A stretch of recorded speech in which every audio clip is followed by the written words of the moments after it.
점점 더 무더워지는 날씨 가운데에 어떻게 지내시는지요? 우리 함께 예배할 수 있어서 감사한데 오늘 이렇게 한번 인사해 보겠습니다. 영육간에 강건하시기를 축복합니다. 네, 방금 인사한 것처럼 영육 모두가 강건하기를 축복하는 것 매우 중요합니다. 우리는 주로 이 육신을 위해서, 이 육체의 건강을 위해서 열심히 운동하고 노력하는데요. 좋은 것 먹고 말이죠. 그런데 우리 육신의 건강만 중요한 것이 아니라 어떻게 보면 더 중요한 것, 바로 우리 영혼의 건강. 이보다 더 중요한 게 어디 있겠습니까? 오늘 선포되는 말씀을 통해서 여러분의 영혼이 강건해지는 시간 되기를 바라면서 오늘 말씀을 한번 나눠보도록 하겠습니다. 오늘 본문은 두 명의 천사가 소돔과 고모라를 멸망시키기 직전에 롯과 그에게 속한 자들을 구원하는, 구출하는 그런 내용인데요. 이 소돔과 고모라에 대한 심판이 이렇게도 빠를 수 있을까? 아마 많은 그 당시에 사람들이 생각하지 못했을 것입니다. 하나님은 이 롯이라는 인물이 본인이 거주할 장소로 소돔을 택했을 때, 그때 그 소돔이 얼마나 악한 성인지, 얼마나 죄악이 넘쳐나는 곳인지 알고 계셨습니다. 다시 말해서 전지전능하신 하나님께서는 굳이 지금 천사들을 보내서 상황을 알아보지 않아도 이미 소돔과 고모라의 악이 얼마나 정말 심각했는지를 알고 계셨다는 거죠. 그렇다면 오늘 본문 서두에 나오는 두 사람, 그 사람들이 바로 천사들인데 이 천사들을 하나님께서는 왜 보내셨을까요? 그 이유는 하나님 혼자 판단하시고 또 아무 경고도 없이 급하게 심판하시는 게 아니라 인간들이 이해할 수 있는 모습으로 인간 사회에서 일어나는 형태로 일을 처리하시는, 어떻게 보면 겸손의 모습을 보여주시려는 측면도 있다는 것입니다. 이미 온 세상의 주권자요 재판장으로서 하나님은 소돔에서 고통당하는 자들의 이 울부짖음을 다 들으셨는데요. 그래서 그 고소의 내용을 확인하자는 의미에서 사람의 모습을 했던 그런 두 천사를 보내십니다. 또 이 이스라엘이라는 나라의 이 관례에 따르면 이 재판에 있어서는요, 어떤 사건이 있으면 재판이 열리잖아요. 그 재판에 있어서는 최소 2명 이상의 증인이 있어야만 이 재판이 성립이 되고 죄가 있다 없다 이렇게 성립이 되거든요. 그게 이스라엘의 관례였거든요. 그것을 볼 때 이 2명의 천사는 어때요? 하나님의 앞으로 있을 심판, 그에 서게 될 증인들로 세팅된 것이다, 이렇게 보면 맞겠습니다. 이제 이 소돔 백성들이 이 두 증인된 천사들에게, 오늘 우리가 다 읽지는 못했지만 앞에 내용을 보면 이 소돔 사람들이 이 천사들에게 악을 행하려는 장면이 나오고요. 그것이 이제 목격이 되고, 이로써 이 고소의 내용이 실제로 증명이 됐기 때문에 하나님의 심판은 더 이상 지체되지 않고 즉각 그날 밤에 바로 시작되는 그런 상황입니다. 그런데요, 이 무시무시한 심판 속에서도 얼마나 큰 은혜가 베풀어지는지 모릅니다. 저는 오늘 본문을 통해서 비록 심판이 있지만 그 심판 속에서도 사랑과 은혜의 하나님도 분명히 계시다는 것을 발견하면서 큰 위로를 받았는데요. 첫째로 오늘 본문 속 그 은혜의 대상은 롯이고요. 둘째로 롯에게 속한 모든 자들이 그 은혜를 받습니다. 자, 그럼 두 번째 말씀드렸던, 먼저 롯에게 속한 다른 자들에게 베푸신 하나님의 은혜를 한번 살펴보겠습니다. 오늘 본문 12절에 보니까 내 사위나 자녀나 성 중에 내게 속한 자들을 다 성 밖으로 이끌어내라, 이런 말이 있는데요. 롯의 가족들은 그의 아내와 그리고 두 딸, 그리고 아직 결혼을 하진 않았지만 곧 그 딸들을 데려갈 예비 사위 2명 이렇게 있었습니다. 총 몇 명인가요? 롯, 아내, 두 딸, 사위 6명이죠. 그런데 말이죠, 이들은 참으로 세속적이고 또 이 소돔, 죄악된 소돔의 풍요와 문화를 사랑하는 그런 자들이었다는 거예요. 대표적으로 이 롯이란 인물의 아내가 어떤 사람이었습니까? 오늘 본문 이제 다음에 나오는 내용인데요. 이 롯의 아내는 이 놀라운 하나님의 구원 앞에서도 이 소돔에 두고 온 재물과 영화의 미련을 가진 나머지 뒤를 돌아보면 안 되는데 하나님의 구원에 이르러서 가는 길에 소돔을 돌아보다가 그 자리에서 소금 기둥이 됐습니다. 그렇게 끝났죠. 롯의 딸들은 자신들과 결혼할 남자가 없다며 아버지 롯에게 술을 먹이고 아버지가 술에 취한 그 틈을 타서 동침함으로 아버지의 자식을 낳습니다. 또 롯의 딸들과 결혼하기로 약속했던 예비 사위들도 어떻게 보면 더 심한 자들입니다. 이 2명은 소돔 사람인 것은 말할 것도 없고요. 그 늦은 밤에 롯이 밖으로 뛰어나가서 결혼하기로 약속되어 있던 예비 사위들, 이들에게 즉시 뭔가를 만났다는 것을 보일 때, 또 두 천사를 내놓으라고 상관하겠다고 했던 폭도들 사이에서 이 두 사위가 있었다는 추측, 이것을 가능하게 만듭니다. 그런데 이 두 사위는 롯의 딸들과 결혼하기로 예비가 되어 있다는 단 그 이유 하나만으로 그동안 그들이 어떤 악한 짓을 했는지는 불문하고 무조건적인 구원의 배에 올라탈 수 있는 자격을 부여받았다는 겁니다. 어떻습니까? 이것은 어떻게 말로 표현할 수 없을 만큼 큰 은혜가 아닐 수 없죠. 소돔과 고모라가 이제 곧 하나님의 심판으로 말미암아 유황불이 떨어져서 그 소돔과 고모라 성에 있는 모든 사람이 다 싸그리 타 죽게 생겼는데 그 가운데 잘한 것이 없는, 아니 오히려 악을 행했던 두 사위인데 그가 롯의 딸들과 결혼하기로 했다는 그 관계가 있다는 그 사실 하나만으로 구원의 대상이 된 겁니다. 여러분, 이거 놓칠 수 없는 기회죠. 그런데요, 이 두 사위는 롯의 말, 즉 이 성이 망한다, 우리 이 성을 빨리 떠야 된다, 이 좋은 정보를 농담으로 여겼다는 겁니다. 이런 표현이 있습니다.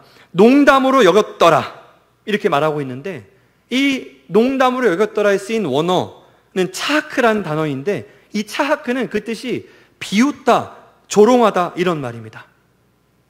문자적으로 보면 사위들의 귀에 들린 이 앞으로 예비 장인들 롯의 이 말이 우스갯소리 같았다는 거예요. 다른 사람이 말했으면 모르겠습니다. 앞으로 장인어른이 될 사람이 실없는 소리를 했겠습니까? 그런데 그 말을 듣고 그냥 안 믿는 정도가 아니라 농담하고 있네 라고 얘기했다는 거예요. 그렇게 생각했다는 거죠. 이게 뭘 의미할까요? 그 두 사위는 그만큼 죄에 무감각했고 그만큼 타락해 있었고 하나님의 심판을 우습게 여기는 교만한 자들이었다는 것입니다. 그럼에도 이런 자들에게까지 하나님의 구원의 손길이 미쳤다는 것, 하나님의 구원의 손길이 어쨌든 허락이 되었다는 것은 참으로 대단한 은혜가 아닐 수 없는데요. 여러분, 이처럼 심판 앞에서 하나님의 은혜라는 것은 너무나도 빛이 나는 것입니다. 두 번째로 롯에게 베푸신 하나님의 은혜는 더더욱 놀랍습니다. 롯은요, 두 천사가 미리 정보를 준 이 하나님의 심판 메시지, 곧 유황불이 떨어져서 다 죽을 것이다, 그 좋은 중요한 메시지를 듣고도 참 희한하죠.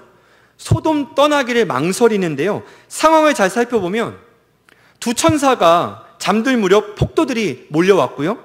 그들의 눈을 잠시 어둡게 한 후에 두 천사가 자신의 정체를 밝혔기 때문에 그 시간이 아마도 자정을 넘기지는 않았을 겁니다. 롯이 천사들의 손에 이끌려서 소돔을 빠져나온 것이 본문을 읽어보면 동틀 때였다고 하잖아요. 그러면 시간을 한번 계산해 보면 이런 겁니다. 적어도 롯이 3시간에서 4시간은 지체하며 소돔을 떠나지 못했다는 말입니다. 기가 막힌 얘기입니다, 지금. 다른 사람이 아니라 천사가 눈앞에 딱 나타나서 지금 망한다, 유황불이 다 타 죽는다 정보를 줬는데 여러분 같으면 어떻게 하시겠어요? 바로 도망가지 않을까요? 지금 곧 죽는데요. 그런데 3시간에서 4시간을 망설입니다. 왜 그랬을까요? 롯이 왜 그랬을까요? 제가 재밌는 상상 해보자면 여기 조금 있다가 불 나요 하면은 맨 앞에 있는 형제님이 제일 빨리 나갈 수도 있어요. 목숨의 위협을 느끼면 사람이 그렇습니다. 누굴 돌볼 수가 있습니까? 누구부터 살고 봐야 돼요? 대신 죽을 거예요? 나부터 살고 봐야죠. 저만 너무 이기적인 사람인가? 저만 그런가 봐요. 너무 양심의 가치가. 지금 나부터 살고 봐야 될 거 아닙니까? 근데 롯이 3시간에서 4시간을 지체했습니다. 왜 그랬을까? 소돔 사람처럼 롯도 심판의 경고 앞에서 긴가민가 의심했을까요? 아니면 지금까지 쌓아온 모든 것, 지위나 재물, 그리고 명예를 버린 채 맨몸으로 소돔을 빠져나오는 것이 아쉬워서 그랬을까요? 실제로 롯은요, 소돔이란 성 안에서 기득권이었습니다. 창세기 19장 1절을 보면 롯이 소돔 성문에 앉아 있다가 라는 문장이 나오는데요. 당시 고대 근동의 성문이라는 장소는요, 재판소의 역할을 했다고 해요.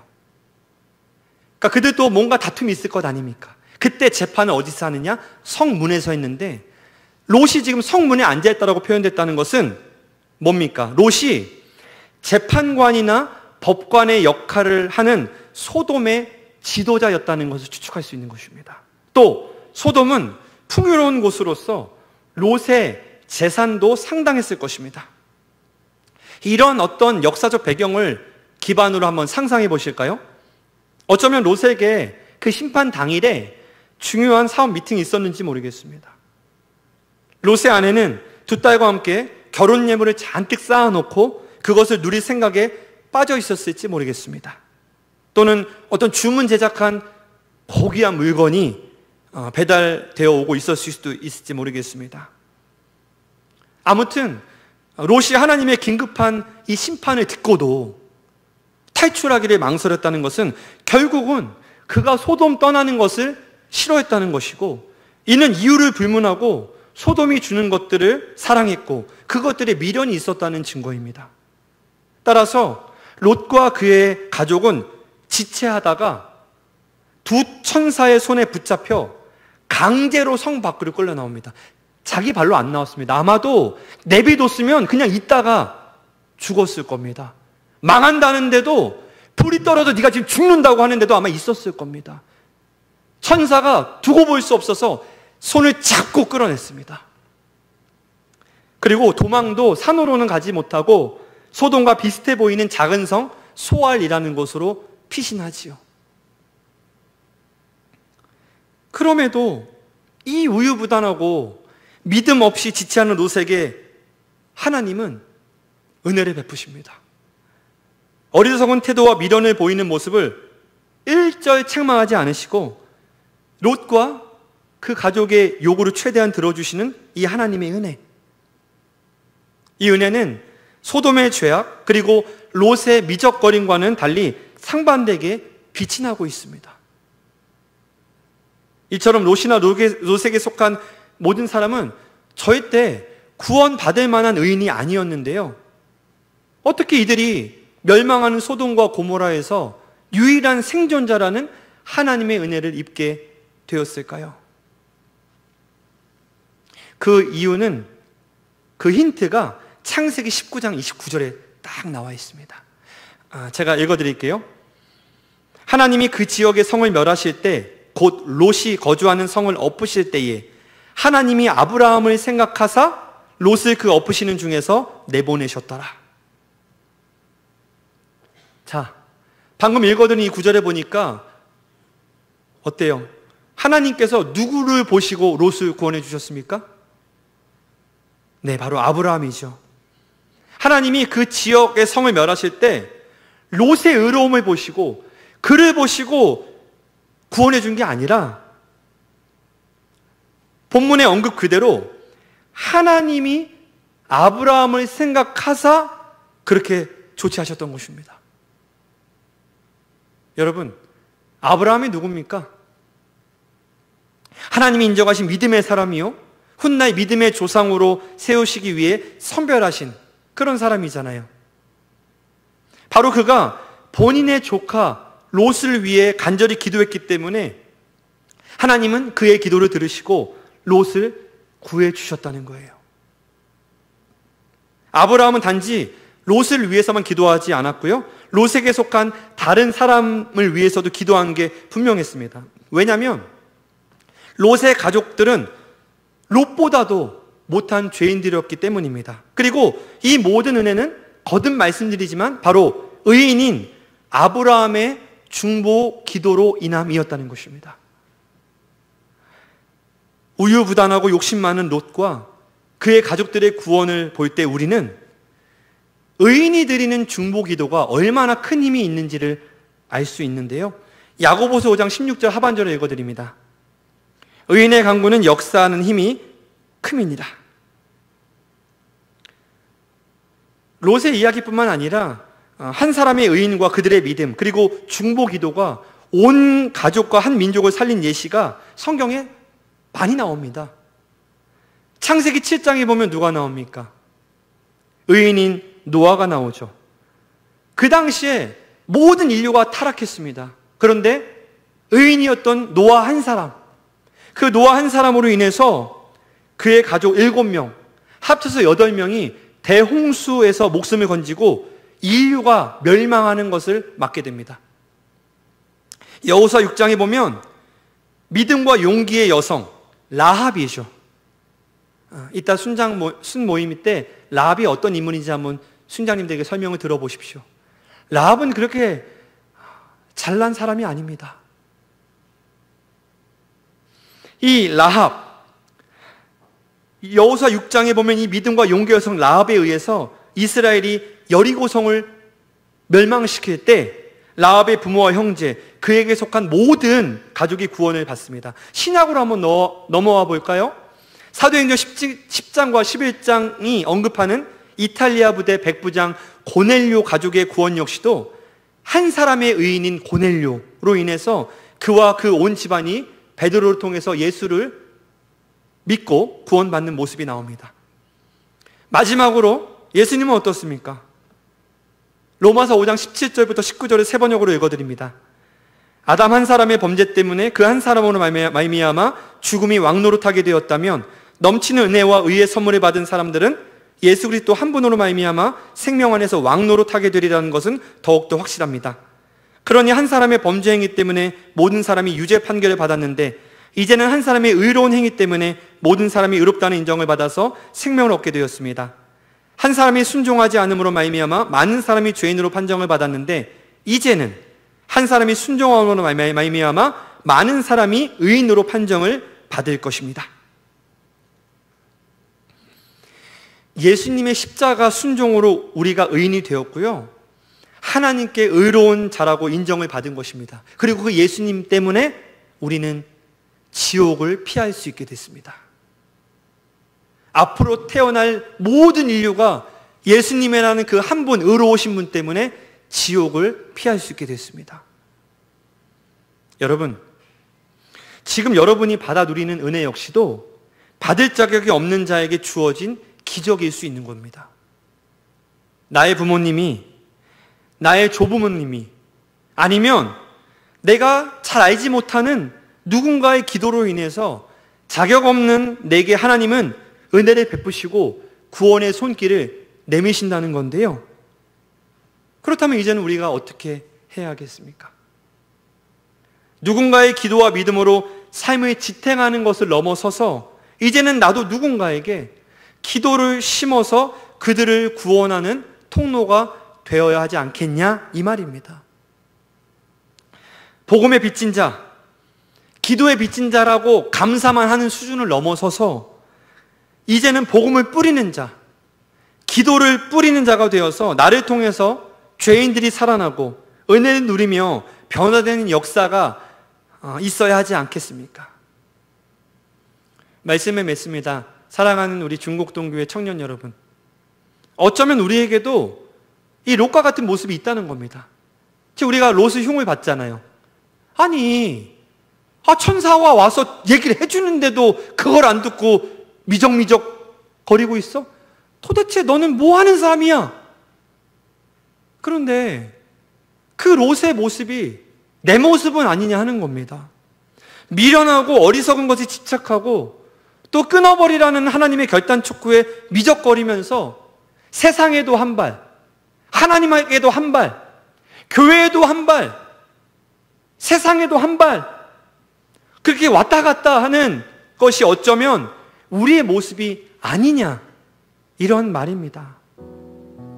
그럼에도 불구하고 하나님은 이렇게도 사랑을 베푸시며 우리를 책망하지 않으시고 게다가 위험을 피해가도록 은혜까지 베풀어 주시는데요, 이것은 우선은 하나님의 전적인 은혜입니다. 동시에 하나님께서 이런 나에게, 왔다 갔다 하는 나에게 당신의 은혜를 거두지 않으시고 그 은혜를 베푸시는 것은 그 누군가가 여러분을 위해서 기도했기 때문이고 그 누군가가 여러분을 위해서 눈물로 기도했기 때문입니다. 그냥 이 자리에 있는 게 아닙니다. 여러분이 그동안 만나왔던 아동부, 유치부, 영아부, 청소년부의 전도사님이 여러분을 놓고 눈물로 기도했을 수 있고, 여러분의 아버지나 어머니가 눈물로 기도했을 수 있고, 또는 청년부 안에서 만났던 그 선배나 후배가 여러분을 위해서 기도했기 때문에 여러분이 은혜 가운데 지금 이 자리에 있는 겁니다. 이 사실 잊어서는 안 되겠습니다. 여러분, 한 사람의 믿음, 한 사람의 순종이 많은 사람을 구원하고 또 의인이 되겠다는 것을 기억하시고, 이제는 그 한 사람이 바로 여러분이 되셔야 합니다. 더 나아가 이제 여러분도 기도하는 자가 되시길 바랍니다. 우리가 언제까지 기도의 빚진 자로만 살 겁니까? 그렇게 살 수 없죠. 아무쪼록 오늘 설교의 제목인 누군가의 기도가 있었다에서 기도의 혜택을 받는 사람으로만 머물지 마시고 이제는 기도하는 누군가가 한번 되어보십시오. 기도를 받기만 하지 말고 이제는 내가 누군가에게 기도해주는 사람, 기도해주는 그 누군가가 한번 되어보십시오. 그래서 하나님의 은혜의 통로로 사용되는 값진 인생 살아내는 여러분 모두가 되시기를 주님의 이름으로 간절히 축원합니다.